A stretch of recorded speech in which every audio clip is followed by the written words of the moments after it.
Monday.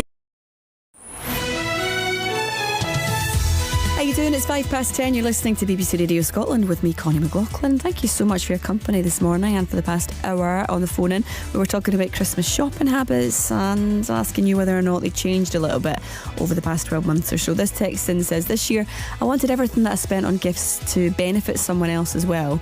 I found books, records and gifts in charity shops, plus fair trade luxury foods and new items made sustainably and sold by shops like Oxfam. I spent more than I could afford to give to a charity in one go. It felt like a practical way to celebrate the Christmas spirit. A total win-win. Josephine in Glasgow, thank you very much for that text. You can keep them coming in on 80295. Also coming up, what do you get when you put 4 stars, 2 judges and 1 host into a haberdashery in December? The Sewing Bee Christmas Special! The judge, Patrick Grant, is here to discuss all the festive fun and tell me what's been happening on the Great British Sewing Bee. And of the year, our expert Tina Matembe is here to help you make the most of your cash, which I think might be incredibly useful at this time of year. You can text her right now on 80295. Plus... Oh, I love it! Really? You're not going to return it? Well, not the second. Christmas isn't all about the presents, but if you happen to get one that you think's a bit rubbish this year, then we'll give you the top tips on how to handle that. Also, I'm driving home for Christmas.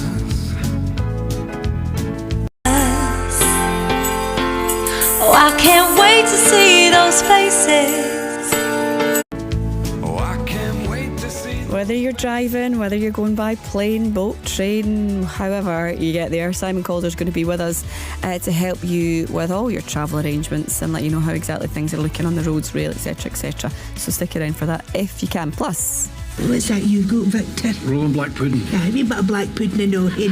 Stick a tatty scone in the tap. it's part of the full Scottish breakfast, but ahead of this year's first UK Championships, we'll hear what makes a great black pudding. All the conversations that matter. Mornings on BBC Radio Scotland. Listen on BBC Sounds. All that, plus some great Christmas tunes, including this. Oh, I don't want a lot for Christmas. There is just one thing I need. I don't care about the presents underneath the Christmas tree. I just want you for my own, more than you could ever know. Make my wish come true. All I want for Christmas is you.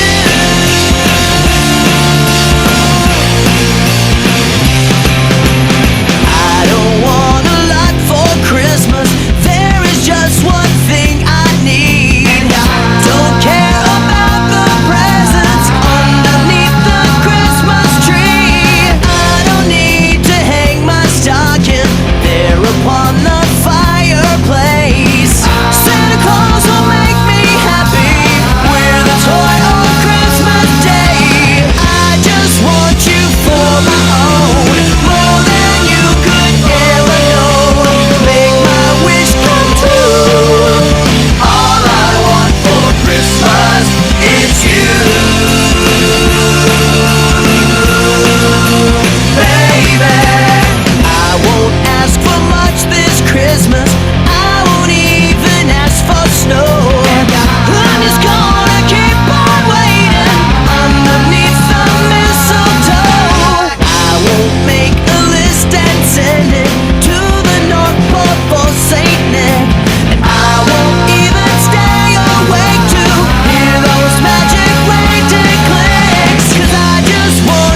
across one of the most comforting shows on TV with a little bit of celebrity Christmas sparkle. It's the Great British Sewing Bee Christmas Special, obviously. The festive show saw 4 celebs go head to head to put their own spin on advent calendars, create Christmas onesies and conjure an outfit inspired by their favourite Christmas number ones. Maybe the Mariah one, I don't know. But how well did they do? Let's find out. The Sewing Bee judge, Patrick Grant, is with me. Morning. Good morning. Can you tell me how they did, or...? Well, I mean, the show, we did go out the other evening. Yeah, so some people will already know how they did. I mean, it was a mixed bag, if I'm honest. Some fantastic things and 1 or 2 things that could have gone a little better. But I mean, what was great about it was that they took to every one of the tasks with enormous gusto. Mm-hmm. And a couple of them had never picked up a needle and thread or touched a sewing machine before. And I mean, there was a surprise, H from Steps, who you might not have imagined was a natural needleman, produced some fantastic things. But everybody produced something that was great at one stage throughout the competition. And there was some competitiveness too. I mean, I think Charlotte Crosby from Geordie Shore revealed a competitive streak that was quite surprising. What does it take to be a particularly good needleman? Have we just invented a new word? Think so. I think I we quite like it. Have. Needle person. Yeah. Covers all Needle bases. person. Yeah. Well, I think it takes a combination of a meticulousness. I think you have to be very, very precise. Mm-hmm. You have to really, really care about what you're doing. You have to have a certain amount of kind of fine motor skills in your fingers. You need a bit of dexterity. You need to be able to handle the fabric and manipulate it in a way that not everybody can. But also, I think in our competition, you need to have a bit of imagination. We gave them a task that was open to a lot of interpretation, and they had to bring a certain amount of personality and imagination to it. And they all did that. I mean, I think Fatia's Moroccan tagine-inspired advent calendar was certainly a first, and was genuinely very funny. But they were all very proud, I think, of the things they'd done, to the extent that sometimes when they got the comments, there was a little bit of needle. Oh. No pun intended. Well, but I think pun definitely was intended there. But, I think that sometimes could be the frustrating part, because you might have an idea, something in your head, and you might think, right, I'd love to do that and sort of transform this into, from my head to the patchwork or to the textile. The garment or whatever. Yeah. But actually being able to execute that must be quite frustrating for people, that it's not naturally what they do. Yeah. I think it possibly is, but I think the great thing with sewing is you can always unpick it and start again. There is nothing that can't be recovered in most instances. Fabric is very forgiving, and stitches can always be unpicked and put in again. It's just a question of time and attention. And, a lot of people, I think, will sew while other things are going on. The attention might wander, but it's great, because I think whenever you're making anything, it sort of takes you out of the daily grind. You can forget your troubles. You can absorb yourself completely in this task. And, sometimes I'll sit down to do something, and then 3 or 4 hours will go by and I won't even notice that the time has gone. And you just feel better doing it. So even though sometimes things don't work out exactly how you might like them to, just the process of making something, of sitting down, even if you're just, assembling a Christmas wreath with a glue gun and a bit of wire, that process is just something lovely to go through. And sometimes the results are brilliant, sometimes they're less good, but it doesn't really matter, because you've enjoyed the time that you've spent just working with your mind and your hands in a very sort of meditative way. Yeah, that's exactly what you were making me think about there. It's almost a sort of mindful process, but whatever that mindful process is for you, whether some people it's cooking, some people it's running, some people it's just sitting there, whereas, and I guess in this instance we're talking about using your hands and sort of detracting your attention. What I think's crazy is that Sewing Bee's been going for over a decade now, still as popular as ever. What is it about it that seems to really capture people's attention? Well, I think it's a number of things. I think firstly, the contestants that we have are universally lovely people. I think the team at Sewing Bee do an amazing job of finding both talented and lovely people that we want to spend time with. So each year we get to know a dozen amazing people from all sorts of different backgrounds. And, the series that we've just filmed for this coming spring, is no exception. We've got people from the ages of about 20 to about 80. They come from all sorts of parts of the country, all sorts of different backgrounds. Some people, very surprising that they might be into sewing, and just getting to hang out with them and watch them struggle and succeed and, tackle challenges that are really, really very difficult sometimes, the moments of joy, all of that stuff is just very compelling. It's just nice to spend an hour with these people. And of course, the show is very celebratory. We, from the very, very beginning, there was a different atmosphere in our room. It was like, sometimes things go wrong. Of course they do. But, and we will point that out. But we're not, nobody gets mocked. We know, both Esme and I know how difficult it is to do these things. And so, even if things go wrong, we appreciate the enormous effort that people have made to try and do something well. And I think that just being in a place where creative things happen and everything is celebrated it's just a nice escape. You mentioned Esme there. What's that like judging with her? Because your tastes are quite different at times. Occasionally, I think we see the world in a similar way. We love creativity. We love people who take risk, and we love it when people's creativity that might have been somewhat suppressed comes out during the course of the show. I mean, she is a force of nature. She is an amazing woman that's had an incredible career. She and 3 friends started a fashion business on their own in the 70s with no money. They made an amazing thing. She's had a brilliant career and she continues to have a brilliant career. And she's a real inspiration to a lot of people because, she says what she thinks. There was a moment in this Christmas special. There are a couple of moments in this Christmas special. I mean, there was one moment that didn't quite make the edit, which was a bit sad, where Charlotte Crosby and Esme Young came head to head in a way that's rarely seen on TV. Okay. And sadly, it wasn't seen. Tell us about it. She's a very forthright woman, and she says what she thinks. And I think it's just really refreshing to see somebody like that on TV. I think also just having that strength of character to carry a show across 10 years is really important. Have you found over this period of time this sort of change in how people culturally view people that sew?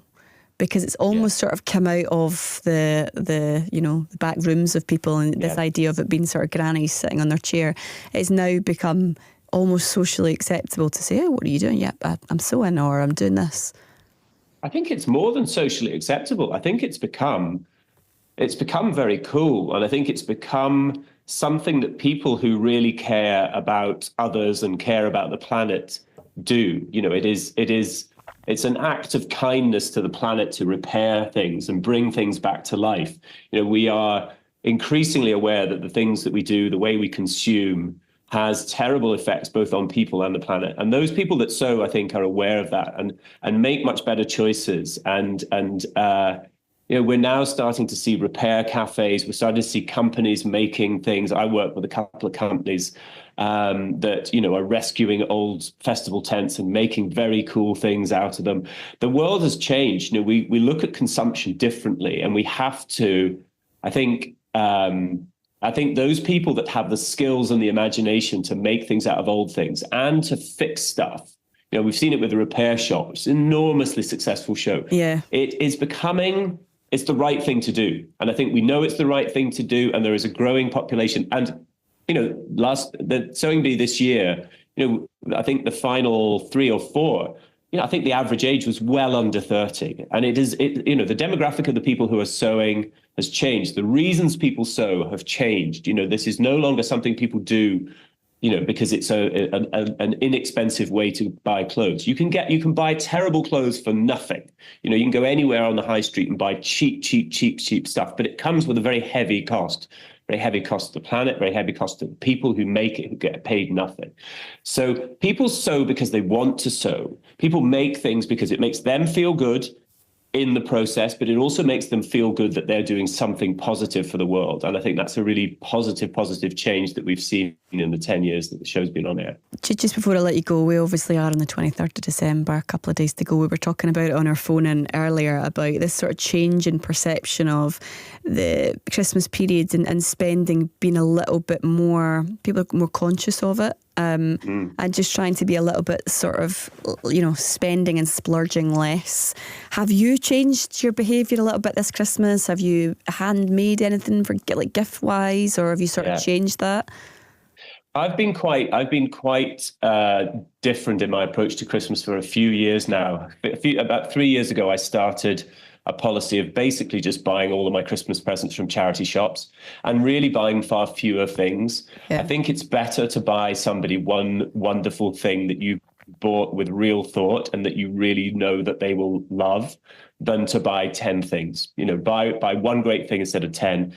Buy something, make something. This year, I mean, I can't tell you what it is because she's in the other room, but my girlfriend, I've made her something that I think is absolutely wonderful. It's very personal and it's beautiful and it should last forever. I did I can't say what it is, but it was lovely, and it was. I think that those gifts a couple of years ago, I hand embroidered some old hankies for members of the family, and my dad died a few years ago. And when he died, I found that hanky folded and pressed and neatly folded up in his bedside table. Those are the gifts that mean things to people. The things that are personal, that have had real thought. Don't think lots of stuff, think one thing with lots of thought. Yeah, no, it's a good message. And hopefully whatever the thing is you can't tell us about, she likes on Christmas Day. I'm sure she will.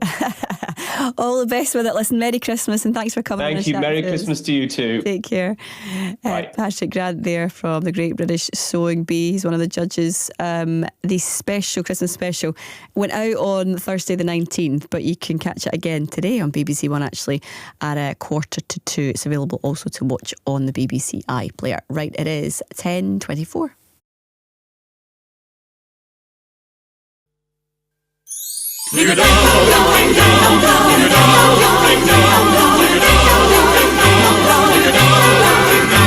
It's Christmas time again, let's eat mince pies and feel all merry.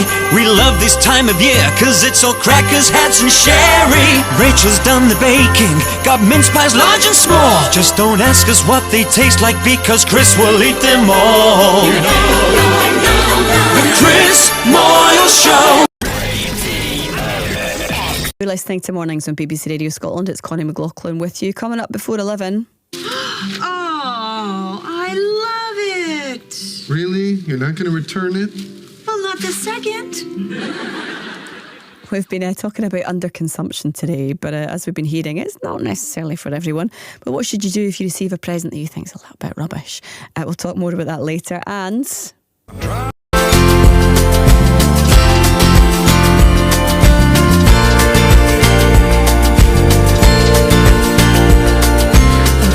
home for Christmas. Oh, I can't wait to see those faces.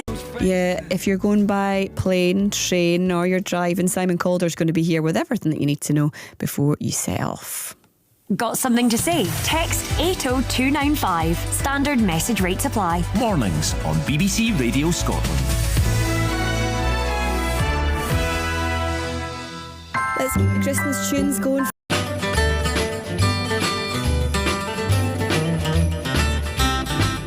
Have a holly jolly Christmas.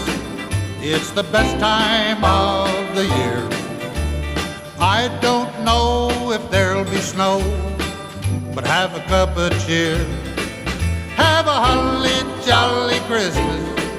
And when you walk down the street, say hello to friends you know and everyone you meet. Ho, ho, the mistletoe hung where you can see. Somebody waits for you. Kiss her once for me.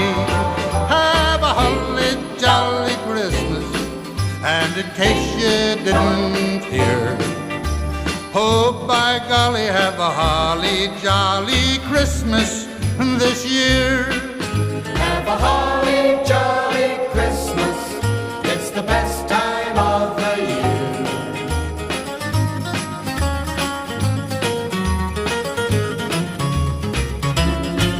Have a holly jolly Christmas. And when you walk down the street, say hello to friends you know and everyone you meet. Ho, ho, the mistletoe hung where you can see. Somebody waits for you, yes sir, once for me. Have a holly jolly Christmas. And in case you didn't hear, oh, by golly, have a holly jolly Christmas this year.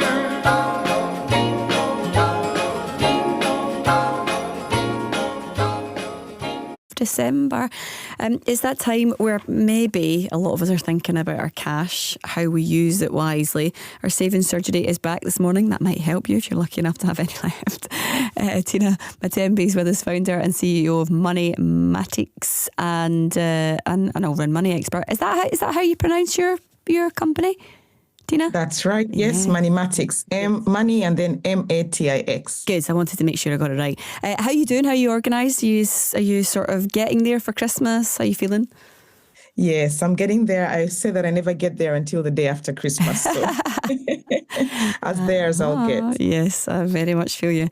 Right, as I was saying, it's people, I suppose, maybe don't have as much money at this time of year as they might hope because they've been too busy spending it in other places.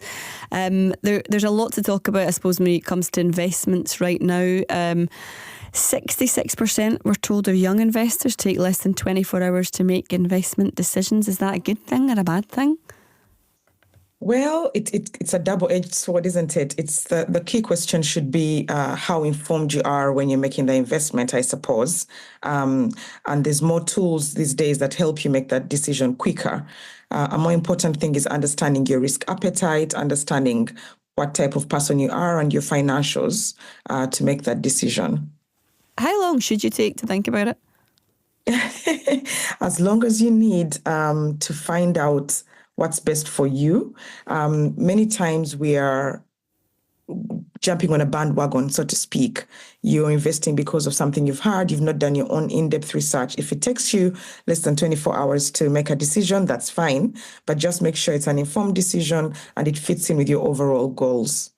It's that balance between being certain, being decisive and saying, I know what I want, and making sure that you're researching. If someone's researching investment decisions, like where would you go? How would you do that? What would be your first sort of protocol to make sure that you were doing your due diligence? Yes, so that's a very good point you've raised there around that due diligence. It's really important. So for young people, when you're starting with education, look, first of all, make sure that the platforms are weathered. What do I mean by that is they've been around a long time. They have a good reputation. The person you're going to has been doing investments for a long time. And then define your goals first, and that will determine what kind of education you need. So looking out for people who have been there longer. One thing I always say is also speaking to an advisor. Your first meeting is usually free. So do your research, go and speak to as many advisors as you can. Try and get your free meetings in, 2 or 3 people before you can decide. And then make sure you're mindful of fees and taxes. We actually cover this. One of the things I say is that your money should be working for you. So you should be trying to do something called the 70-10-10-10, which means you should be investing at least 10% of your money. But to make that work, you need to look at your money holistically and then decide what the 10% looks like and what you're going to do with it. It's a really difficult world to enter, isn't it, Tina, if this is not your area of expertise. If this is, I mean, it's a whole world that people spend an awful lot of their time, getting to know, and that becomes their world. But if you're just sort of dipping your toe in it, it can be quite overwhelming. It can. It absolutely can. I think the rule of thumb is hyped investments are assets that will gain widespread attention, but then they're fueled by media coverage, social media. So, and that fear of missing out is normally a thing. So if you think about something like cryptocurrency, right? Because you've seen so much information around it, you somehow start thinking you know what it is, but education is important. So look out for platforms, for example, that have been around a long time. What investments have they made themselves? What's their reputation? And again, all this information is really out and about. So you do your research on your source of education, first of all, and then you make a decision based on that. We're running actually something called Grow Your Money Live in Glasgow on the 21st of January. And these are some of the things we touch on. How do you look out for the right investment partner? How do you go about making that decision? How do you find out what your risk appetite is and, decide? So spend as much time in the prepping, because it's very easy to automate and start investing once you've learned the basics. And I always say you don't have to be a guru or an expert, but you need to know enough to find out the red flags and the green flags. So make sure that that's the balance you're striking. Okay, if this is something you're thinking, right, I want to get this organised and be better at this come the new year, this is maybe the time to get any questions you've got for Tina in for her surgery just after 11 o'clock this morning. She's going to be back with us for the full surgery. So anything that you want to ask her, you can get that in right now, 80295, or you can give her a call. Right now is giving. As my bishop would say, I'm living because of my giving. If you want love, you're going to have to love somebody. If you want respect, you're going to have to respect somebody. And if you want recognition, you're going to have to recognize. It was December 24th on Hollis Ave at the dark. My man Santa seen the Reverend, gave the strangers from off. He said that giving was his living and I had to take part. So I grabbed a bag of goodies and hopped up on his card. I laced the pockets of the poor and gave the hoodie a play. Dropped some dollars up on Hollis and I went on my way. I hear you jingle, Mr. Kringle, peep the single, my man. So Santa hit a brother off and come as quick as you can. Santa baby, just slip a bento under the tree for me. A 98 convertible, light blue. I'm looking for a fly guy like you. So hurry down the chimney tonight. Now all Mace know when it's 8:24, he be looking at the dough for the ho-ho-ho. Cause I know when there's a Christmas uptown, ain't no chimney for Santa to come down. Now to me, PD, I had a lot. Appreciated everything that I got. Though I used to take my pops when caught shaking the box, cause I knew I couldn't wait till it turned 12 o'clock. Cookies and milk, satin or silk. I'm chilling in the living room, wrapped in a quilt. I'm waiting on this fat red suit wearing, comparing my gifts to my homeboy next door to me. A gift here, none there, but who cares? My little sister needs a comb just to braid her nappy hair. But here we go again, waiting on the enemy to slide down the chimney. Look here, that ain't reality. Santa baby, just slip a bento under the tree for me. A 98 convertible, light blue. I'm looking for a fly guy like you. So hurry down the chimney tonight. Santa baby, are you really real, Chris Kringle? Let me see you make my pockets jingle. Ching, ching. We need some jobs in the ghetto, too much gang banging. Where kids are playing, I hear the church bells ringing. On Christmas Eve, I believe Jesus is calling me. Forget the gifts and the shopping list and the new kicks. You're just falling for tricks. You better praise him. Santa baby, just slip a bento under the tree for me. A 98 convertible, light blue. I'm looking for a fly guy like you.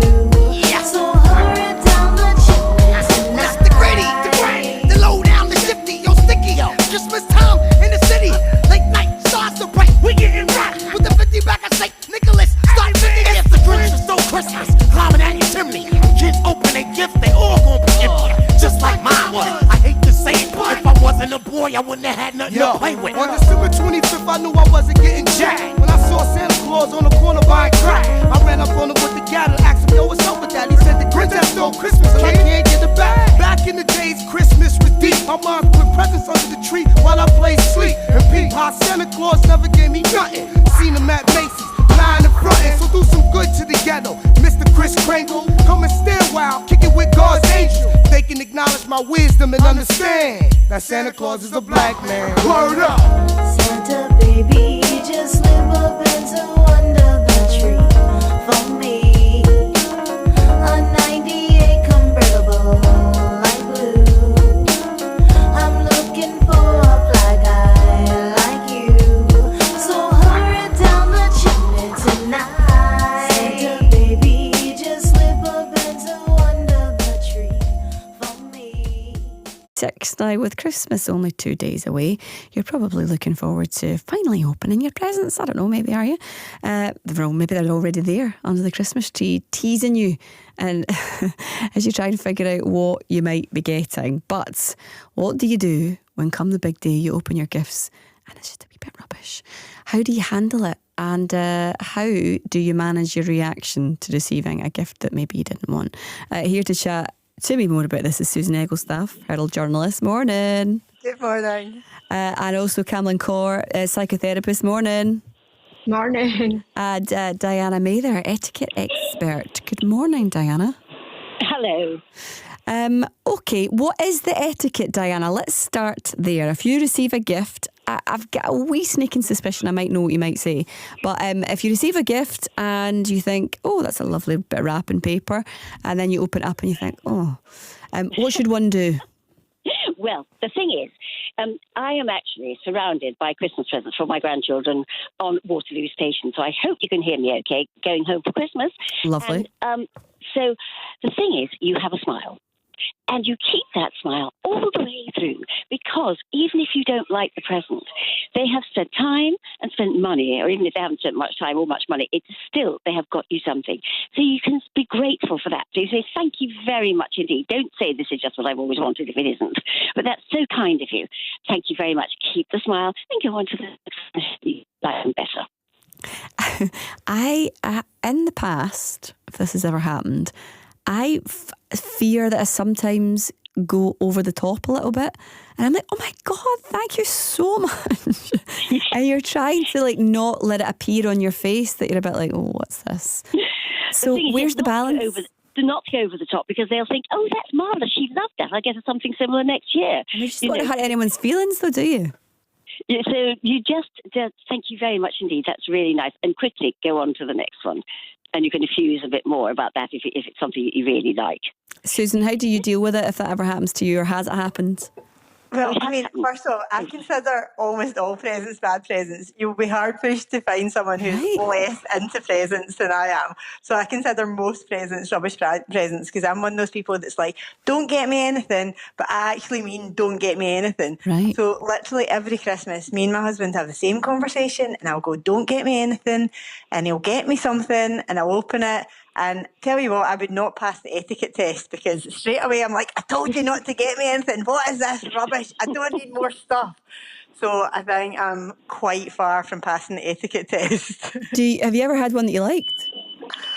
I mean, I've had quite good stuff that like I've used. So if it's like, you know, like a pair of running leggings or something like that, although having said that, a few years ago he got me running leggings that were too small, so he obviously underestimated how fat my bum was, which is like, that's a great thing on Christmas Day when you're surrounded by Quality Street. And I'm like, yeah, as I'm shoving another chocolate in my mouth going, my bum's already too fat to fit in these leggings, let's have another chocolate to feel better. But then I always think you err on the side of caution with that one if you're buying anyone anything.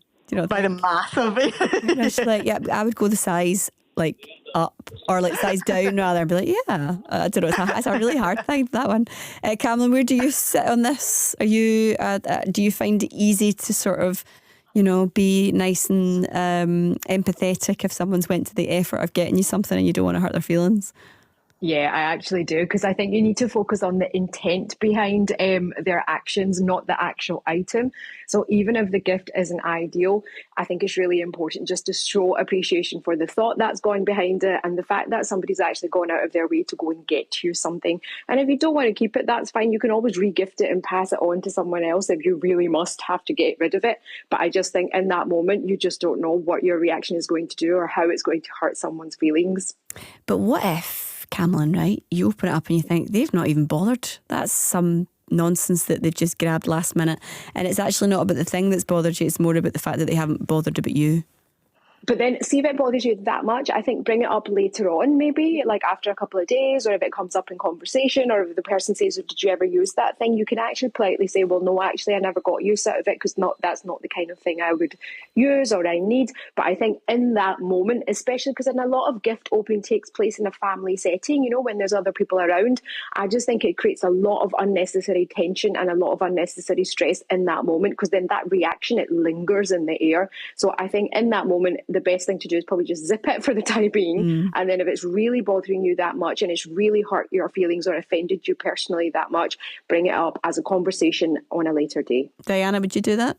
I would absolutely agree. That's absolutely right. What you don't want, especially at Christmas when tensions can be high, but we all want to have a wonderful time, anything that makes people feel bad is not good. So yes, if it's something that really has upset you, then tell them quietly later. Absolutely right. But I long since gave up buying my children, never mind my grandchildren, clothes. In the end, they say, Mum, just give us the money. So do your research when you're getting the parents, ask friends, what would they like? And if you really don't want anything, it's very difficult for people not to give anything at Christmas. But if you don't want anything, then an experience is a really good idea if you don't want an actual present. Or most of us like a bottle of champagne, because even if we don't drink it, we can give it to somebody else.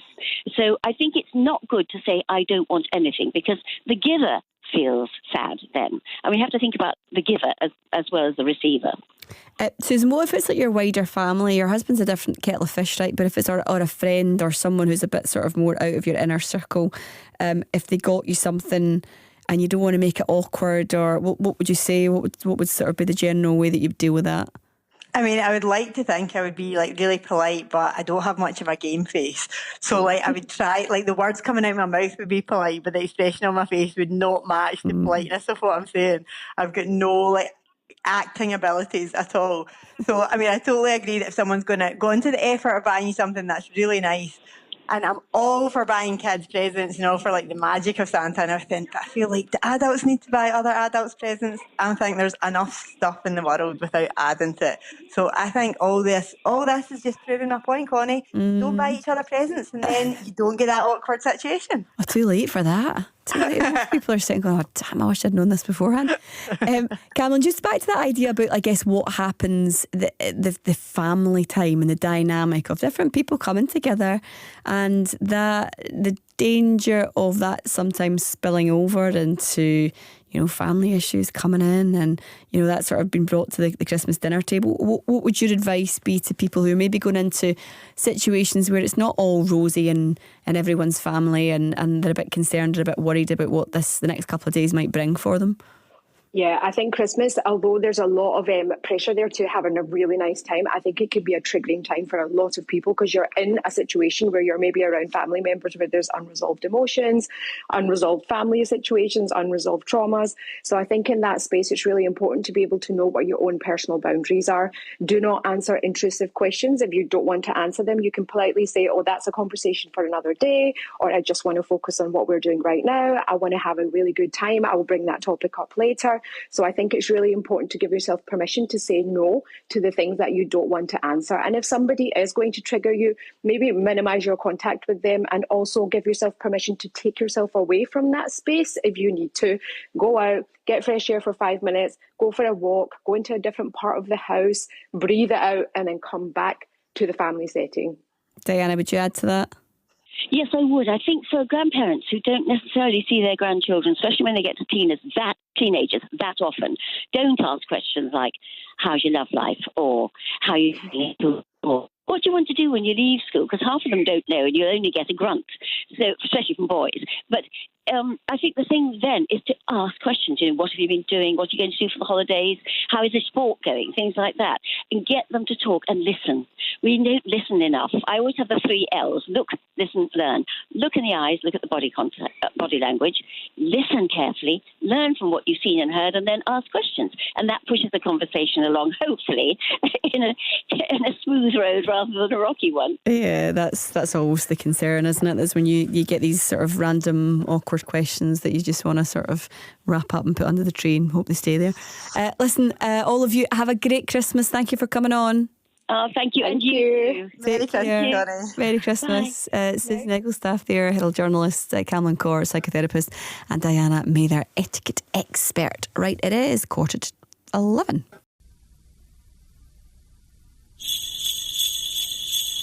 This holiday season, spirits will definitely be high. Top flight security of the world, Craig. We ain't no damn top flight security of the world. We Craig and Day Day. If there's any problems, you just blow. Toot toot. Damn! Oh! And I'm gonna let you know it ain't your booty, it's your beauty. Forget what the calendar says. What the hell you doing in my house? This year, Christmas falls on Friday. We just got jacked by Santa Claus. But you're the security guard, buddy. Friday after next. So good, make you wanna slap your mama. Yeah, boy. Hey, mama.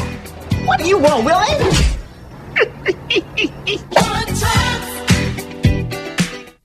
You're listening to Mornings with me, Connie McLaughlin, until midday. Coming up. Kick the ballistics. Come on.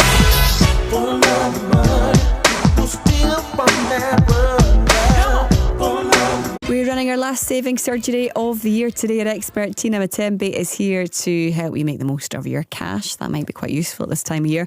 80295 if you want to text her, or you can give her a call right now. 08085 92 95 00 plus. I'm driving home for Christmas. Oh, I can't wait to see those.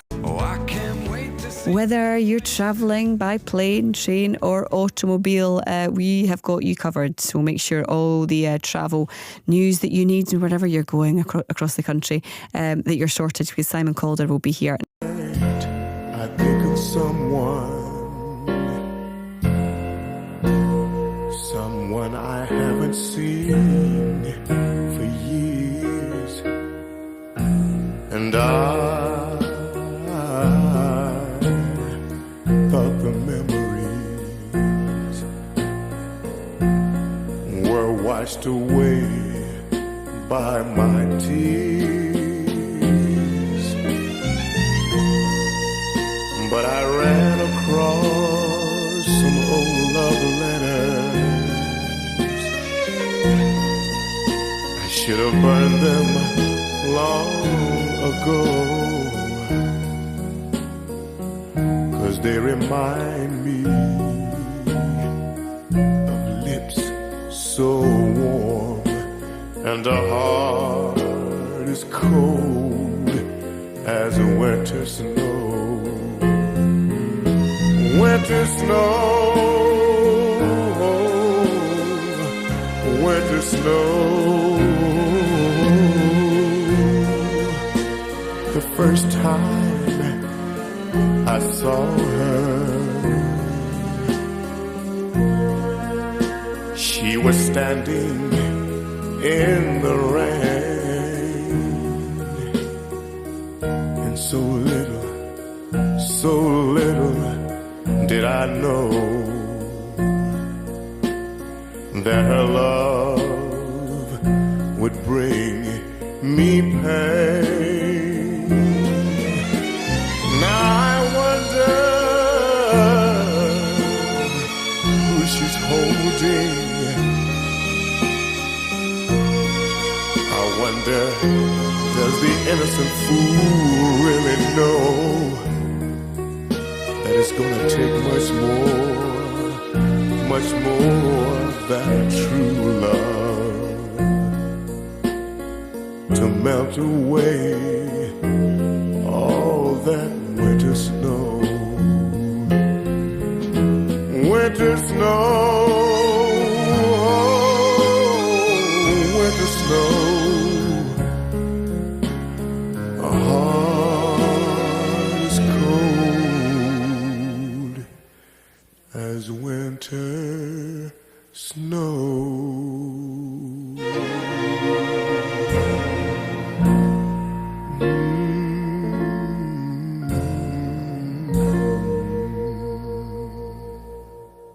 Christmas, would it, without a bit of travel disruption? And this year has proven to be no different. Weather, traffic warnings in place, strike action being threatened as well at airports. It's a bit of a mare, isn't it, for a lot of people? So we thought we would get a regular travel expert, Simon Calder, to come and give us a bit of advice as to what we should do. And I guess the way things are, how are they at the moment? Simon, where are you, first of all? Connie, I'm in the office in London, but thanks to the wonders of technology, I'm able to see, for example, that the